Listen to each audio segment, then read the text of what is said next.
world's most accurate forecast from the First Coast News Weather Team, certified by Weather Rate, sponsored by AC Designs. Welcome back, folks. Long time no see. We just got off the stream at about a minute after 4:25, so 4:26 or so. And just 10, 12 minutes later, another severe thunderstorm warning issued by the National Weather Service, this time for far southeastern Duval County and northeastern St. Johns County. This runs, as you can see there on your screen, until 5 p.m. Similar story, primarily for wind gusts upwards of about 60 miles per hour. We have had the same storm that first began over central Duval County, right over downtown Jacksonville. It produced wind gusts upwards of 45 to 55 miles per hour. So it does have a history of producing very strong downbursts and nearly damaging wind gusts out of this storm. So there was kind of another cell merger or boundary collision that took place pretty much right over Nocatee. That's where we've seen the storm really fire up here now over the past 10 minutes or so. You had a storm further off to the south, kind of merging with the storm moving in from the north as they now can kind of continue to move to the east and southeast. So one of the biggest concerns, of course, is going to be the lightning. If we have any folks out there right now, over 200 lightning strikes just within this thunderstorm alone currently. Along with that, we also have a multitude of flood alerts in effect. Still that flash flood warning over downtown Jacksonville, San Marcos, St. Nicholas, Riverside, even Brooklyn until 5 p.m. But we have many different flood advisories. So I'm just going to go down the line here.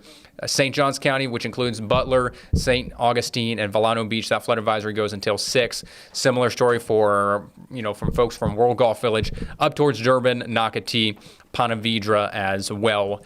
So the heavy rainfall rates of 2 to 3 inches per hour is going to be a very significant concern here. I would not be surprised if they also have to put a flash flood warning out on this storm. They have not as of yet, but there is a massive storm core over this. And this is what can often occur when you get those two separate cells to merge and collide with one another.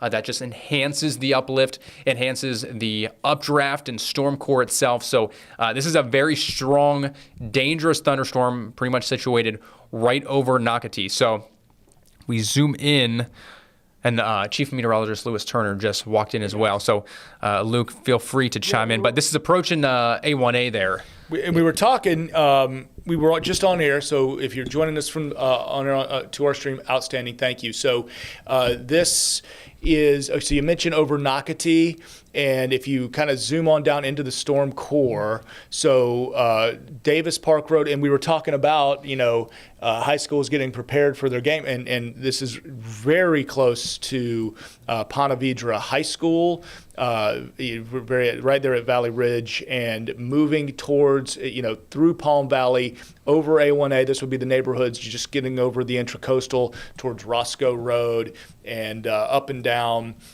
close to the area around TPC, but extending from Ponte Vedra. But the worst of it, over A1A. Now, the good thing with any of this, the lightning's unbelievable, and there's just so much. But with any of it is racing. It indicated moving east at 25 miles per hour. So if nothing else, if you're under it, should move pretty quickly. But from essentially Durban area, where you're kind of on the weaker sort of west side, not quite as bad, but still you're in that lightning strike zone, progressively getting worse as if you were driving out of Durban, say, that racetrack road all the way across 1 towards Nocatee, and that expressway going through Nocatee and that town center over towards the Intracoastal.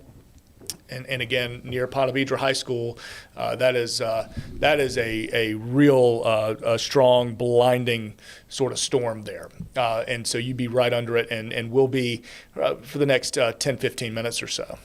And I think I have a camera. Now this is a little bit further southward, down on Volano Beach. Looking there.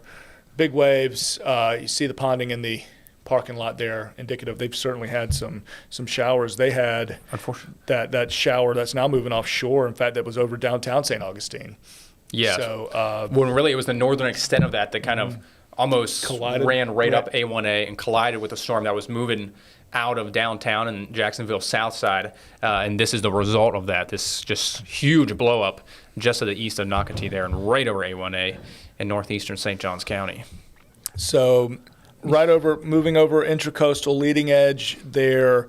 Let's watch, from A1A and even, from A1A west, all of the neighborhoods, kind of running from Sanctuary all the way down south towards Roscoe Road and where Palm Valley Fish Camp is, the Intracoastal Bridge. If you're not under it directly right now, you'd be under kind of that eastern leading edge. You're about to get a lot worse. So interesting things to note there. It'll be interesting to see once this moves offshore. Do we get a couple water spouts to try to spin up there? We have that Volano camera. That got to be probably the best look. And then we've got a bigger beach camera that we were using on air that was looking from the beaches south. That was a tower cam. So they've got that through the control room. We'll look at that on air here in about 15 minutes. We'll be on TV on First Coast News side of things. So, this one going until 5 o'clock. Strong wind gusts, kind of looking back and around the rest of our area outside of that severe warned spot. We've still got our flash flood warning in place. That is also of urgency, considering where it is, considering the interstate activity, considering the commute, getting in and out of San Marco. Obviously, the rain is starting to taper off in that area, and conditions are improving. But with the standing water, they're going to keep that flash flood for a little bit longer. And they've issued another one out in Baker County as well. This just came out. Okay, look at that coalescence. So we were watching those storms come out of St. George and southern Charlton a little bit earlier and move right on down 10. Right over I-10, yeah. So not an ideal evening commute through Baker County if you had to drive out through the west side and out towards Sanderson. McClenny, just kind of on that edge, right at that exit. Kind of that's essentially where everything starts. So you get out of Duval and then Baldwin, and you get to that first McClenny exit, and you're hitting it pretty hard. So, again, severe thunderstorm, while we're streaming still and will until the expiration of this severe thunderstorm warning. I'll have to exit here in about 5 minutes just to go prepare for the 5 p.m. broadcast. But, we just want to emphasize severe thunderstorm warning. Most notably saying they've included Duval in this. And so if you got the push alert sent to your phone in Duval County, depending on your location, really it's You're kind of on the backside of the storm now. You're on the backside, and the worst of it really is for our guys there in St. John's. A lot of lightning. Yeah, a ton of lightning. I have not seen any wind gust reports out of this, but I mentioned this is the same storm, or at least a portion of this storm was the same one that produced 45 to 55 mile per hour wind gusts from Orange Park up to downtown Jax, including Everbank Stadium and VyStar Ballpark. So it does have a history of those very strong, powerful, and almost damaging wind gusts. So that's kind of included in the reasoning as to why the National Weather Service did put out a severe thunderstorm warning for this, with the history of producing some of those 40 to 50 mile per hour gusts. And you said they had sustained upwards of about 30. Yeah. So they were registering a good solid minute of that. Now looking kind of how this is outside the warned area, but obviously an area that's heavily driven. If you're just west of the main storm and you go out towards like 9B, Durban area, that's right up and down 95. And so now we're talking even more problems on your commute, up and down through 95 into St. Johns County now. That would extend that 9B sort of element going up to 95. And then, looking, the next because we see that outflow. It's more than likely going to try to build back. So some back building westward right along that outflow boundary. Yeah, so that's kind of, getting the atmosphere primed, getting the uplift, and will those storms continue to extend right down 95 towards World Golf and our friends at Buc-ee's? Have to wait and see. And then even the west sides, Oakleaf, Fleming Island Oakleaf already had kind of one round of rain and storms. Another cluster beginning to build. OP was in that severe thunderstorm warning a little earlier. Doesn't get as much as say Southside Duval, but that cell over Oakleaf trying to drift back to the east. See what happens when it hits the river. It could pulse up and it doesn't make it across again for another round for Mandarin. So, because they certainly got pummeled hard, that San Jose 13 and 295 interchange got hit very hard. But your eyes kind of directly focus in on where the worst of the lightning is right now, and that would be our severe thunderstorm warning. For other areas, watch that up towards Camden County and maybe far extreme southern Glen. But I was watching, we had a collision happening up and over Kingsland, St. Mary's. Nothing really sub-severe with this, but still, not to leave you out. St. Mary's, another little round is about to come your way with some pretty good lightning as well, with that outflow trying to cross up into Glenn County. But at the moment, does it extend up 95 and make it across the Altamaha into Brunswick? We'll wait and see. Yeah, just kind of slowly building northward along that boundary. And what I noticed, what happened with the storms trying to get to Fernandina, they lost dynamics. They got close to the beach. So very similar scenario probably setting up for what's happening for Glenn County. My only, I guess perhaps question in general, but also for you, these storms in northern Clay County, if they begin to move over the river and into western Duval or St. John's even, is there enough energy left? They've gotten some storm activity there, but is the moisture content so high that it's still able to feed off of it? And we'll just see what happens when I go out there at 5. But my thoughts as these things from Oakleaf to Orange Park and Fleming Island drift over areas that haven't had the rain yet, they kind of stay strong. I bet as they cross the river, it's going to be one of those we've seen before. Once it crosses the river over into Mandarin and northwest St. Johns County, I think we'll lose the pop. Yeah. Because those areas have already had pretty good. Now, that far northern edge of SJC didn't. The Mandarin side of Julington Creek got it, but then you get south of that, so towards down toward Fruit Rivertown Cove and stuff. Yeah, they haven't had much yet, but you see the outflow boundary kind of making it south of Rivertown now, and down towards Piccolata and south even of the Shands Bridge. Nothing's really kicking yet, but it is sort of, in that clay. So we'll see. Yeah, we'll have to watch. Let's just watch and see what happens with that cell as it crosses the river. But big time. But, yeah, that expansion continues out of this cell more toward the south and towards World Gulf. Yeah, and that's exactly what we had mentioned, right? Right along the outflow extending southward here. These storms will try to backbuild. They're going to want to ride right along the boundaries where the uplift is, where the heat, the energy, the moisture, the fuel is. These storms want to feed off that and try to maintain their lifespan as long as possible. I'm going to go do the show, and I'm going to leave Ross, be in the capable hands of Ross here for the next 9 minutes as long as this storm warning expires. Otherwise, see you on the show, and we'll talk to you all in a few minutes. Thanks, Ross. All right. Appreciate you, Lou. So if you are just now joining us, folks, we just want to get you up to date if you're a little bit late to the party. Severe thunderstorm warning still in place for far southeastern Duval County, but really it's northeastern St. Johns County. That runs for another 9 minutes or 10 minutes until 5 p.m. there. This is the storm that we watched. Those two areas collide. We had a very strong storm core on it. Most of it is now either right over A1A or on the beaches there south of Palm Valley. So those bright pinks and purples, that is right over where the strongest part is. So Old Ponte Vedra Drive, A1A, worst of the storm. This is the area that we're going to be watching, though, further back to the west and southwest, closer to Nocatee, Durbin, Hilden.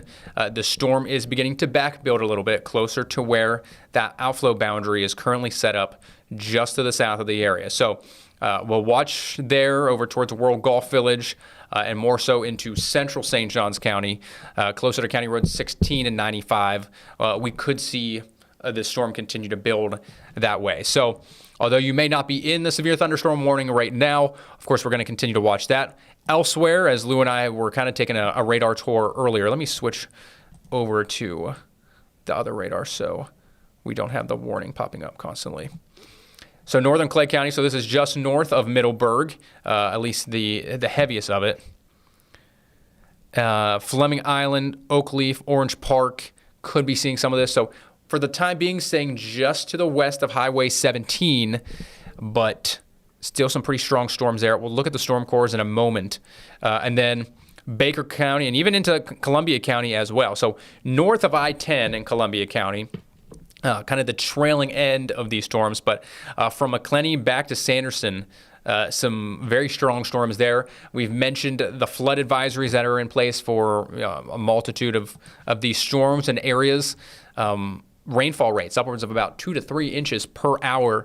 Not only tonight, but that's going to be a similar trend and situation scenario tomorrow, Saturday, Sunday as well. So we're going to be dealing with some very heavy rainfall in some of these localized thunderstorms over the next 3 to even 4 days or so. So the storm cores themselves over northern Clay County, not looking too worrisome. And over Baker County, thank you, Bella. I did see your message. Yes, thank you, Bella. So storm cores right over Sanderson and just to the south, or really west-southwest of there, right over I-10, still relatively strong as well. So not a good place to be currently, especially if you're trying to drive out on the interstate there on 10. Strong storms there as well. I want to remind you the warning goes until 5 p.m. I don't believe the National Weather Service has said anything else, and they have not issued a flash flood warning on this storm either, as the heart of it now begins to move over the beaches in northeastern St. Johns County. But we will continue to watch further south. Does it continue to build, closer to World Golf Village, County Road 16, into central St. John's? We could have some more activity. Good news for folks who do, though, live in St. Augustine or, Butler Beach. The showers and thunderstorms that you had over you about 30 minutes ago have now moved all offshore. They've kind of dissipated. So this is pretty much the name of the game of what we're talking about here right now through at least the rest of this evening, or at least for the next 30 to 40 minutes or so. Just kind of this line that's almost parallel to I-10, perhaps a little bit more of an angle to it, but pretty much situated right there. This is pretty much the corridor for thunderstorms. Now, further to the north, we still have some activity up in Camden County, but these storms, as they kind of move closer to the intercoastal and the ocean, seem to be fizzling out. So there were some storms over Kingsland. Those have begun to weaken. St. Mary's getting some thunderstorm activity, but that seems to be weakening as well. East of 95 there and east of Woodbine, it's pretty much the strongest portion of that storm. So we'll see if this does continue to build along the boundary and build up into the south sides of Brunswick or even Dock Junction. But it does look like the boundary's kind of getting washed out a bit. So might see some storm activity southern and western portions of Brunswick here shortly. But overall, it looks like the northern part of that storm doesn't have a whole lot left on tap. So really, it's just these southern storms that we're continuing to watch.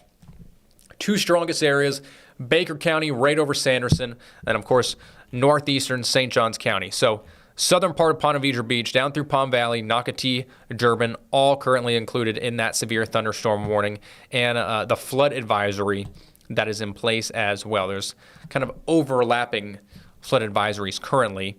The flash flood warning for Duval County, that's going to expire here very, very shortly, within the next 4 to 5 minutes at 5 o'clock. And overall, most of the shower activity has begun to diminish over downtown Jacksonville, Riverside, St. Nicholas, San Marco. I'm not sure if we sent anyone out to check on flooding in any of those areas, but all has begun to diminish now, at least for the time being, over downtown Jack. So some good news on that front. Further off to the southwest of downtown, we've touched on these a little bit. Oakleaf, Fleming Island, Orange Park. This storm kind of meandering around a little bit. Doesn't seem to be as strong as the storm is off to the east over Nocatee. So that is some good news. So some locally heavy downpours, but does not seem to be reaching that severe threshold.